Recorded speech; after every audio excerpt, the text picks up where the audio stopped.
Before we begin, make sure you're subscribed, because tonight's story isn't just creepy. It's a real mystery that investigators still can't explain.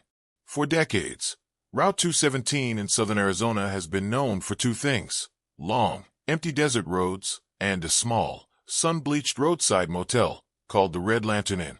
The motel opened in 1963, built for travelers heading toward the California border. By the late 90s, it had become a cheap, run-down stopover for truckers and road trippers.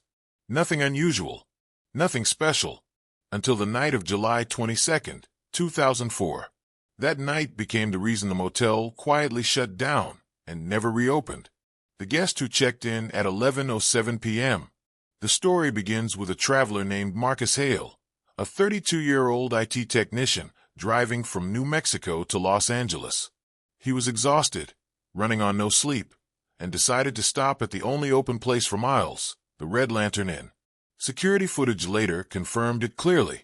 Marcus walked into the lobby at 11:07 p.m., checked in, and carried his bag down the hallway toward room 12. Nothing unusual.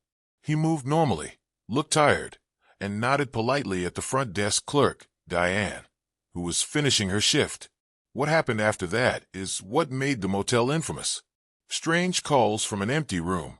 At around 12:26 a.m., the motel phone system received a call from room 12, Marcus's room. But here's the terrifying part. Marcus hadn't picked up the phone. His room phone wasn't even off the hook. And the voice on the other end?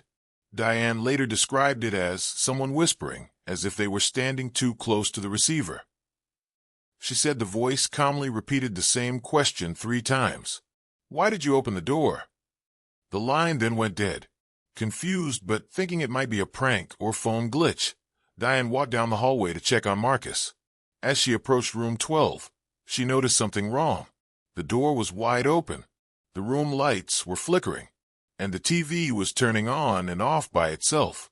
Marcus was nowhere inside. His suitcase was still on the bed, his car still parked outside, his truck keys still on the nightstand. But Marcus wasn't there. The sound that froze everyone. Assuming he had stepped out to smoke or get ice, Diane left the door open and walked back to the lobby. Minutes later, the motel cameras picked up something that investigators still can't explain. At 12:41 a.m., every corridor microphone recorded a loud knocking sound coming from inside room 12, even though the door was open and no one was there. The knocking started slow, grew faster, then stopped instantly. Then came the voice. Not Marcus, not Diane, not any living person. It was a man's voice, calm, steady, but coming from inside the empty room. "Don't open it again." The temperature in the hallway reportedly dropped almost 20 degrees. Other guests started complaining about cold air pushing under their doors. But the desert outside was still 92 degrees Fahrenheit. 1:03 a.m., the last footage of Marcus.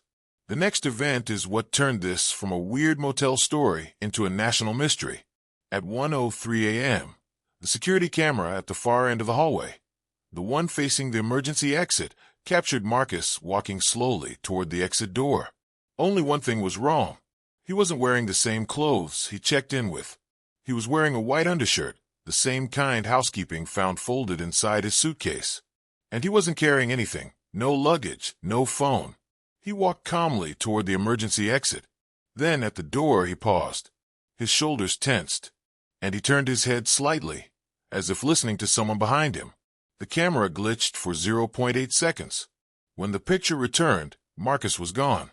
Completely gone. He did not step through the exit. The door never opened.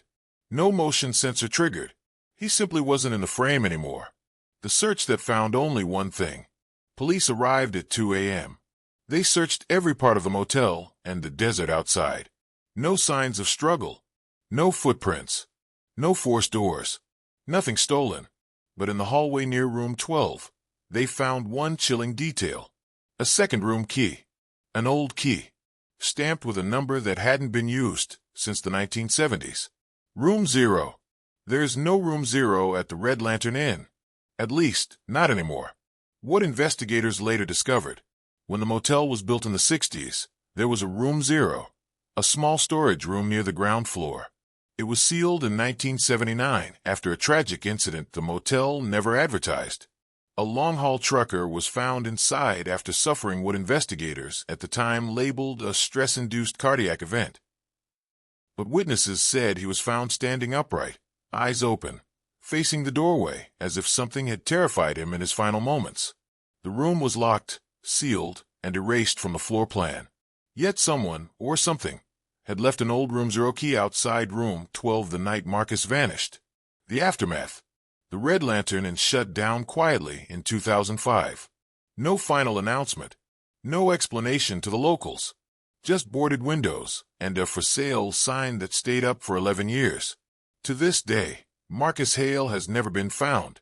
His family keeps his case open, hoping for answers. But investigators admit privately that nothing about that night follows normal logic. And former employees who worked there say the motel had always been strange. Lights flickering, footsteps in empty hallways, phones ringing from rooms with no guests, shadows seen through door gaps, cold spots in the middle of the desert heat.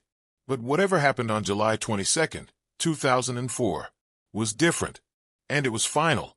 Today, locals say the motel is still avoided by travelers.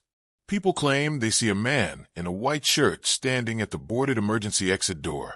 He never moves, never speaks. He just waits. Some say he's still trying to open a door that was never meant to be opened again.